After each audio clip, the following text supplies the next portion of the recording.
5 वर्षात जनतेसोबत मी बेईमानी केली, 100% आमदार महोदयांचा आरोप खरा आहे। मी बेईमानी काय केली? मी लोकांना 2-2, 3-3 वाजेपर्यंत मी वेळ दिला, ही बेईमानी झाली। या मतदारसंघात स्वातंत्र्यानंतर मी कुणाला कमी लेखणार नाही, सगळ्यांचं योगदान त्यांच्या कार्यकाळात त्यांचं बरोबर आहे।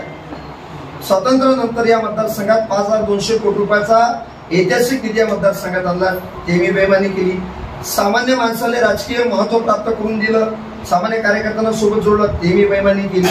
आणि मी तर त्याच्या पलीकडे सांगतो की लोकांनी मला जे डिपॉझिट गोल केलं याला कारणीभूत मीच आहो ना, दुसरं कोणी नाही। मी दुसऱ्याला कोणाला दोष देणार नाही, लोकांनी त्यांचा निर्णय बरोबर केला।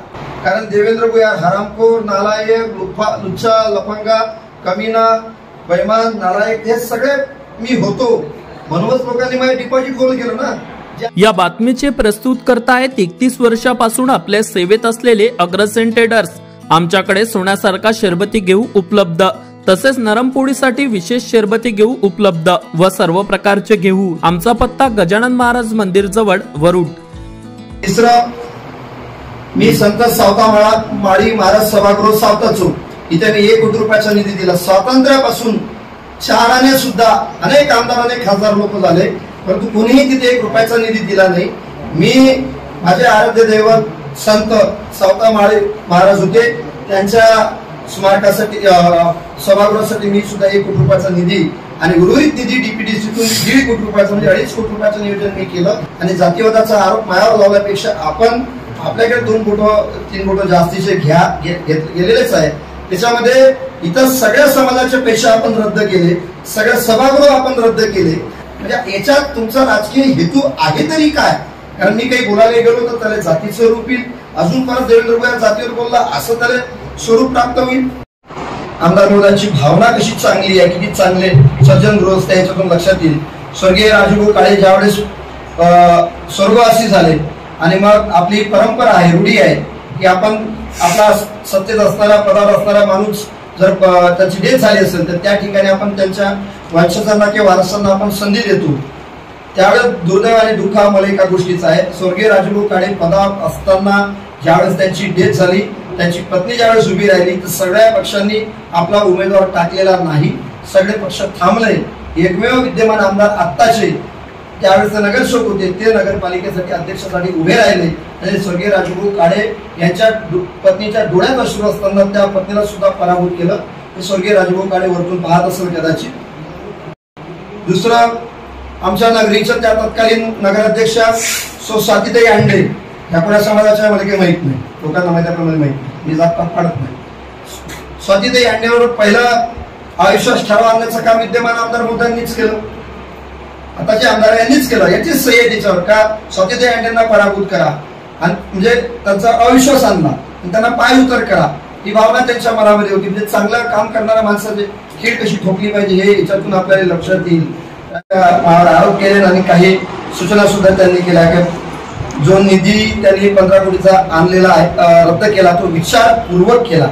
मला प्रश्न असा पडतोय, त्यांनी सांगितलं की लोक माझ्याकडे आले नाही आणि आले असते तर मी त्यांना त्यांचा निधी रद्द केला नसता। म्हणजे संत सावता माळी महाराज सभागृहाचे लोक माझ्याकडे आले म्हणून मी त्यांचा निधी रद्द केला नाही, आणि जे लोक आले नाही त्याचा निधी मी रद्द केला। आणि त्यांनी सांगितलं अधिकाऱ्याच्या अनावधानाने, तुम्ही ऑन दी रेकॉर्ड त्यांचं स्टेटमेंट आहे, अधिकाऱ्याच्या अनावधानाने तो निधी परत गेला। आपणच पत्र देता, आपणच शासनाला सांगता का तो निधी रद्द करा ना, आपण सांगता अधिकाऱ्याच्या अनावधानाने तो निधी गेला। हे किती चुकीचं आहे का? जबाबदार माणसाने किती चुकीचं उत्तर द्यावं याच्यातून हे लक्षात येते। मी पंचवार्षिक मध्ये सांगतो, 5 वर्षाचा कालखंड माझा गेला। तुम्ही फेसबुक, व्हॉट्सअप, सगळा सोशल मीडिया कुठलाही खोटं बोलत नाही। देवेंद्र भुयार एखाद्या वेळेस खोटं बोलल, सहकारी खोटं बोलल, पण सोशल मीडिया खोटं बोलणार नाही।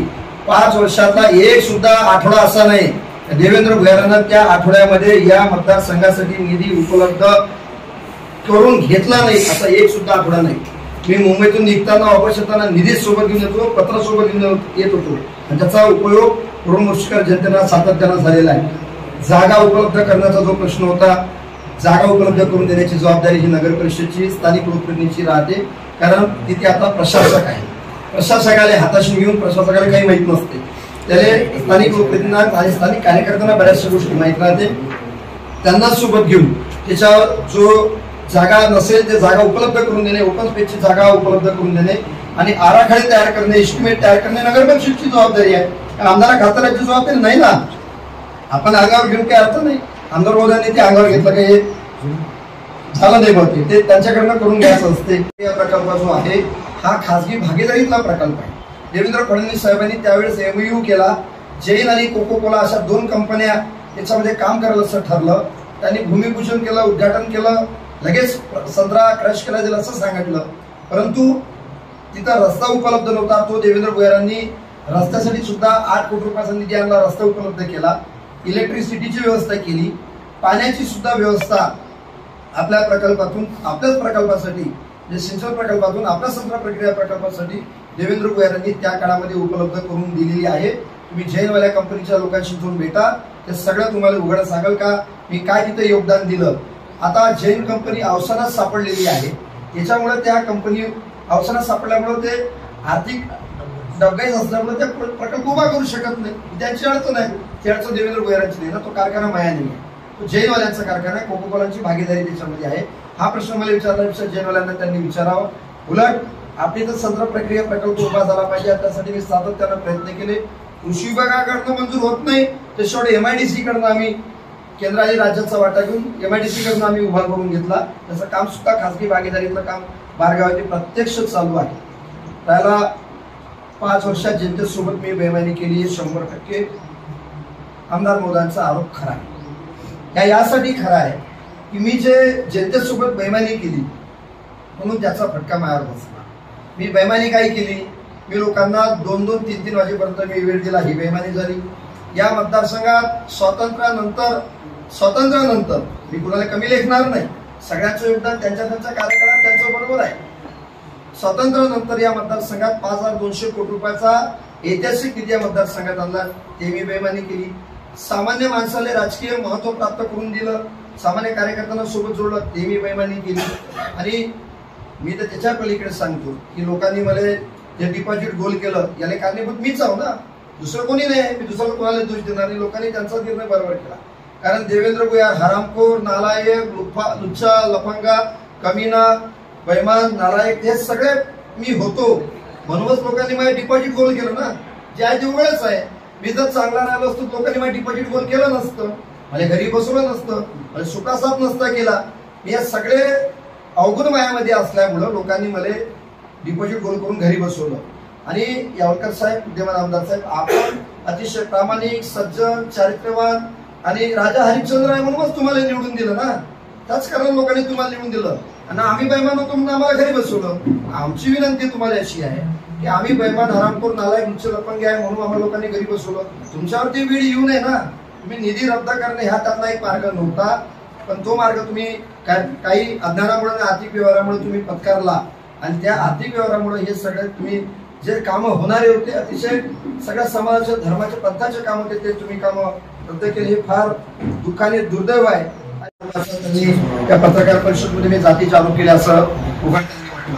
मी तुमच्या माहितीसाठी सांगतो, माझे आजोबा स्वर्गीय या माझ्या सभागृहाचे सन्माननीय सदस्य, माझे आजोबा स्वर्गीय महादेवरावजी आंडे, स्वातंत्र्यानंतर त्या माझ्या आजोबाची कोणाला आठवण आली नाही, परंतु मी आठवण काढली, मी साक्ष ठेवली आणि स्वर्गीय महादेवराव आंडे यांच्या नावाने शासन GR व्यक्तिगत कोणाच्याही नावाने काढत नाही, परंतु देवेंद्र भुयारांनी आदरणीय अजित पवार साहेबांच्या माध्यमातून स्वतंत्र एक GR काढला आणि स्वर्गीय महादेवराव आंडे माझे सभागृहाचे सन्माननीय सदस्य त्या काळात होते, त्याच्या नावाने स्वतंत्र अभ्यासिका उभी केली, सुधारणा काढला। तुम्ही जाऊन ते पाहू शकता। विद्यमान आमदार महोदय, आपण सुद्धा अभ्यासिका जाऊन पाहिलेली आहे। दर्जेदार पोरं, शासकीय सेवेत जाणारे पोरं त्या अभ्यासिकेच्या माध्यमातून तयार व्हायला लागले। माझे आराध्य दैवत महात्मा ज्योतिबा फुले साहेब यांचा पुतळा केदार चौकामध्ये छत्रपती शिवाजी महाराजांच्या पुतळ्याच्या उंचीचा हा झाला पाहिजे, यासाठी विद्यमान त्या काळातल्या तत्कालीन नगराध्यक्षा स्वातीताई आंडेंना मी ठराव मागितला, त्यांनी ताबडतोब ठराव दिला आणि छत्रपती महाराजांच्या उंचीचा स्मारक महात्मा ज्योतिबा फुले साहेबांचं सुद्धा व्हायला पाहिजे, कारण ते माझे आराध्य दैवत आहे। मी त्यांचं सुद्धा स्मारक त्या उंचीचं करून घेतलं। आपण जाऊन पहा किती क्वालिटीचं काम आम्ही तिथे उभं करून दाखवलेलं आहे। तिसरं, मी संत सावता माळी महाराज सभागृह सावता चौक इथे मी 1 कोटी रुपयाचा निधी दिला. स्वातंत्र्यापासून शहाणे सुद्धा अनेक आमदार अनेक खासदार लोक झाले, परंतु कोणीही तिथे 1 रुपयाचा निधी दिला नाही. मी माझे आराध्य दैवत संत सावता माळी महाराज होते, त्यांच्या स्मारकासाठी सभागृहासाठी मी सुद्धा 1 कोटी रुपयाचा निधी आणि उर्वरित निधी डीपीडीसीतून 1.5 कोटी रुपयाचा म्हणजे 2.5 कोटी रुपयाचं नियोजन मी केलं. पैकी 1 कोटीची प्रमा झाली. जागा सुद्धा उपलब्ध आहे, लगेच काम आपण चालू करू शकतो. ते सुद्धा आमदार महोदय आपण करू शकले नाही, ते सुद्धा पैसे आपण रद्द केले. आणि जातीवादाचा आरोप मायावर लावल्यापेक्षा आपण आपल्याकडे 2 फोटो 3 फोटो जास्तीचे गेलेलेच आहे. त्याच्यामध्ये इतर सगळ्या समाजाचे पैसे आपण रद्द केले, सगळ्या सभागृह आपण रद्द केले आणि संत सावता माळी महाराज सभागृह जे आमचे आराध्य दैवत आहे त्यांच्या सभागृहासाठी आपण 2,40,00,00,000 रुपयाचा निधी मागितला. म्हणजे इतर सभागृह सगळ्या समाजाचे रद्द करायचे, संत सावता माळी महाराज सभागृहाचं तुम्ही एकच सभागृहासाठी वाढीव निधी द्यायचा. म्हणजे याच्यात तुमचा राजकीय हेतू आहे तरी काय? कारण मी काही बोलायला गेलो तर त्याला जातीचं रूप येईल, अजून परत देवेंद्र भुयार जातीवर बोलला असं त्याला स्वरूप प्राप्त होईल. आपणच त्याचा खुलासा आणखी पत्रकार परिषदेच्या माध्यमातून करावा. हा काय तुमचा हेतू होता? बाकीच्या लोकांकडे जागा उपलब्ध नाही हे कारण तुम्ही सांगता. एक समाजाकडे जागा उपलब्ध नाही, ते कोळी समाज सभागृहाकडे. ते लोक ज्यावेळेस माझ्याकडे आले मी त्यांना सांगितलं की मी तुम्हाला ओपन स्पेसची जागा उपलब्ध करून देतो. 107 ओपन स्पेसच्या जागा आहे वरुड शहरात. मोर्शी शहरात जवळपास 78च्या जवळपास ओपन स्पेसच्या जागा आहे आणि चंद्रना घाट सुद्धा 53 पेक्षा जास्त जागा शेगाट परिसरामध्ये आहे. नवीन लेआउट पडलं की ओपन स्पेस आपण सोडून घेतो आणि अम्युनिटी त्या ठिकाणी आपण त्या ओपन स्पेसच्या जागेमध्ये सभागृह सुद्धा 10%, 20% बांधकाम करू शकतो. मग सगळ्या समाजाचे सभागृह आपण ज्यांच्याकडे जागा उपलब्ध आहे, जवळपास 99% लोकांकडे जागा उपलब्ध होत्या. कोणाकडे नव्हत्या? लोणारी कुणबी समाज, शैलेंद्र देशमुखांनी जागा उपलब्ध केली, त्यांच्याकडे जागा आहे. हँडओव्हर करून घेण्याची जबाबदारी नगर परिषदची आहे. सरदारजी गुरुद्वारासाठी आम्ही त्या लोकांना पैसे दिले, त्याची जागा उपलब्ध आहे. नागसन बुद्ध विहारांची आहे, त्रिरत्न बुद्ध विहाराची आहे. मोर्शी शहरातल्या कुणबी समाज सभागृहासाठी ओपन स्पेसची जागा होती. तेली समाज बांधवांसाठी ओपन स्पेसची जागा त्याची ऑलरेडी आहे. इकडे कब्रस्तानच्या दिवाल ऑलरेडी आम्ही केलेली आहे, 1 कोटीची नवीन करायची होती. आमच्या डॉक्टर बाबासाहेब आंबेडकरांच्या स्मारकाचं आमचं वाढीव काम होतं, 1 कोटीचं काम चालू आहे. परत 1 कोटी आपण घेतला. जागा कोणाच्या उपलब्ध नव्हत्या. आपण गुमराह आमदार मध्ये कोणाला करत आहे? भक्तांना करत आहे का आपल्या भारतीय जनता पार्टीच्या? तर भक्तांनीच मतं नाही मारलेलं, जनतेने मतं मारल्यावरून मोर्शी मतदारसंघात अनपेक्षित मतदान आपल्याला सगळ्यांनी केलेलं आहे. त्यामुळे उत्तर देताना किमान सामान्य माणसाला पटेल असं उत्तर आपण दिलं पाहिजे. आणि मी जातीपातीचं राजकारण कधीही मी केलं नाही. स्वर्गीय महादेवरावजी अंडे असेल, स्वर्गीय आमच्या आमदार महोदयांनी आता जाहीर केलं. मी आज या पत्रकार परिषदेच्या माध्यमातून सांगतो, या क्षणापर्यंत आज साधारणतः 3 अजून 15 मिनिटं झालेले असेल. या क्षणापर्यंत मी आणलेल्या निधीच्या व्यतिरिक्त 1 रुपयाचाही निधी आमदार महोदयांनी या 28 पुनर्वसनावर आणलेला नाही. मागच्या पत्रकार परिषदेमध्ये सपशेल आमदार महोदय हे खोटे बोललेले आहे की मी 100 कोटी रुपयाचा निधी आणला. 100% खोटा आहे. कारण मी कालच मदत पुनर्वसन अधिकाऱ्याकडनं त्या दिशेनं पत्र सुद्धा मी घेतलं की पूर्वीचा आलेला निधी त्यांनी मला विवरण लिहून दिलेलं आहे. 1 सुद्धा रुपयाचा निधी आमदार महोदय ज्या दिवसापासून निवडून आले त्या दिवसापासून आलेला नाही. पंढरी सिंचन प्रकल्पाचं काम हे देवेंद्र भुयारांनी सुधारित प्रशासकीय 1100 कोटी रुपयाची मान्यता करून आणून मी पूर्ण केलं.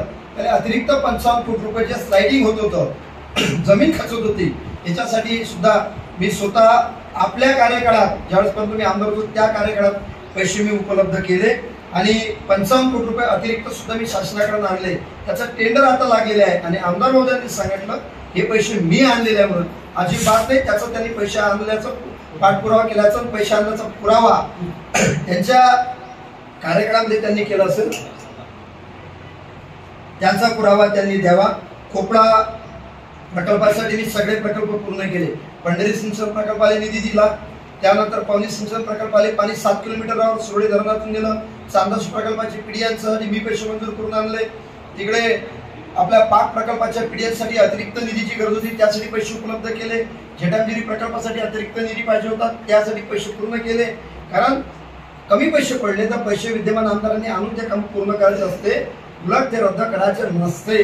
नेमकं आमदार महोदयांनी रद्द करण्याचं काम त्यामध्ये केलं. खोपडा पुनर्वसनासाठी SLECची व्यय व अग्रक्रम समितीची मीटिंग घेऊन त्या प्रकल्पाला सुधारित प्रशासकीय वाढीव मान्यता हे मी माझ्याच कार्यकाळात करून घेतलेलं आहे. आता तो निधी प्राप्त जरी झाला असेल पण त्याची मान्यता मात्र सुधारित प्रशासकीय मान्यता SLEC ची ही मी स्वतः व्यय अग्रक्रम समितीकडून मी करून घेतलेली आहे.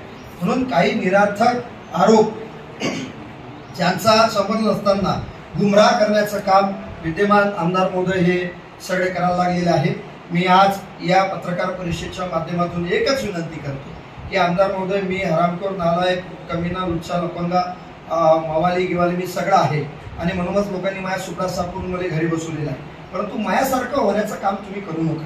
तुम्ही सज्जन माणसं आहे, फार प्रामाणिक आहे, राजा हरिश्चंद्र आहे तुम्ही.